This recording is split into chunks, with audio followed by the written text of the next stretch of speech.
حاجی صاحب اسلامی تعلیمات څخه انسان دا معلوموي چې د کائنات نظام چې چلیږي دا د خدای د وجود تایید کوي. نو دا انسان به څنګه معلوموي؟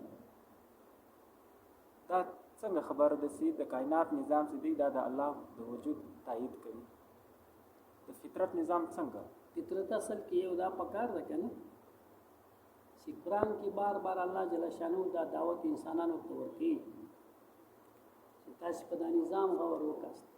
په نظام کې د جسم نظام ته اشاره ده، د کائناتو نظام ته اشاره ده، د اوبو ښکته کېدل پورته کېدل، باران او باب دغه پورته کېدل، بخارات بیرته باران راتګ، نباتات شنه کېدل، دا شپه ورځ راتلل، دا لمر او ستوري او سیارې په خپل مدار کې ګرځي او په کروڑاو کاله یې وتلي دي، یو څوک له خپل مدار اخوا دا خواته نه ځي او په هغه ټیم باندې په هغه اندازه په هغه مدار کې یوه سیاره بلې ته ورځي هم نه بل مدار ته نه ګډېږي، نه په چکر کې فرق راغلی ده. نو دا نظم په خپله نظم گواهی ورکوي چې ناظم یې ستا او ناظم هم یو ده. نظم چېرته اداره کې چې نظم وي نو ته څه وایې چې دا نظم په خپله قایمېږي بغیر ناظمه؟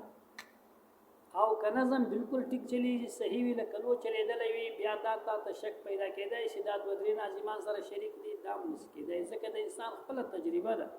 په یو کور کې 15 کسان 8 کسان سره اوسي، د کور نظم نشي برابرولی، څو سي یو سربراه پکې نه وي او بیا د کور خلک یې سربراه سره ونه مني. د ادارې حتی یو اداره تعلیمي اداره چې پرنسپل پکې نه وي، انسان په خپل هم یو پرنسپل ورجوړي، یو پرنسپل که یو بل ورسره پرنسپل مقرر کوي نو هغه د هغه مددګار وي، هم د هغه سره پرنسپل سره به چلیږي که نه. دغه نمونه د ادارې نظم په خپله دا ګواهي ورکوي چې دا نظم لري.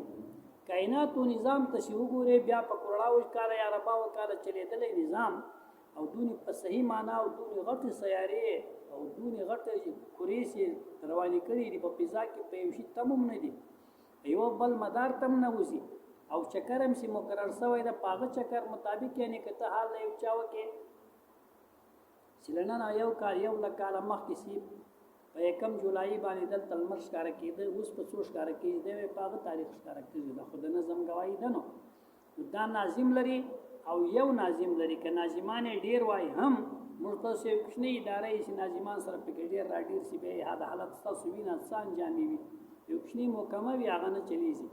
څو پورې چې نظم چلیږي نظم ګواهي ورکوي چې ناظم ستا او یو ناظم دا او دا څونه چې نظم ښایسته چلیږي دا د ناظمه په علم باندې، ناظم په قدرت باندې، ناظم په حکمت باندې ګواهي ورکوي. دا سپین مجلس ده، تا ته یو درځي کپړې در جوړې کړي، کپړې ډېرې ښایسته او ډېرې ستا په جسم برابرې جوړې کړي، نو ستا نه حال کوي دا چا در جوړې کړي؟ دا خو ډېر ښه درځي ده. ته څه خبرې ښه درځي ده؟ درځي خو ته نه پېژنې. هو دا ستا له کپړو ما ته معلوم، اوس چې سر خلاصېږي کپړې ګواهي ورکوي چې دا سړی قابل وي. یو تعمیر چا کړی وي، یو ډېر ښه تعمیر یې کړی وي، ښایسته تعمیر یې کړی وي، ته راشې دا بنګله تعمیر چا در جوړ کړی؟ دا مستري ما ته نوم راوښیي، دا څوک و؟ دا خو ډېر عجب مستري دی. عجب تا ته په څه شي معلومېږي؟ کار یې منظم ده، کار یې صحیح ده. کار چې د یو چا صحیح وي کار ګواهي ورکوي چې دا چا زه جوړ کړی یم هغه ډېر قابل، هغه ډېر حکیم ده. دا قرآن کې بار بار تا ته خبره کوي چې دا ګر شیان ته چې اوس وګورې دا شیان تسبیح وایي. تسبیح معنا دا شیان د دا جوړولو والا صفت بیانوي چې هغه ډېر قابله ده. دا شی ګواهي ورکوي چې دا ډېر قابله هستي جوړ کړی ده. دا قابله هستي خوبي چې په چیش کې پېژنې تا خو هغه لیدلی نه ده. د ده په کار کې کار یې دونې منظم ده، صحیح ده، ښایسته ده، په طریقه ده چې د کار له وجې هغه پېژندلی شي. بیا که یو چا خراب کار کړی بېخوله کار چې دا خو ډېر بېکاره سړی وي، دا به د 100,000 روپۍ ضایع کولې، د هغې معنا دا ده دا شی ګواهي ورکوي چې دا سړی نادان ده. کار یې ګواهي ورکوي چې نادان ده. دا شی دا کوم شي جوړ کړی دا وجود ګواهي ورکوي چې دا سړی له هره نقص صفات ډېر پوه ده.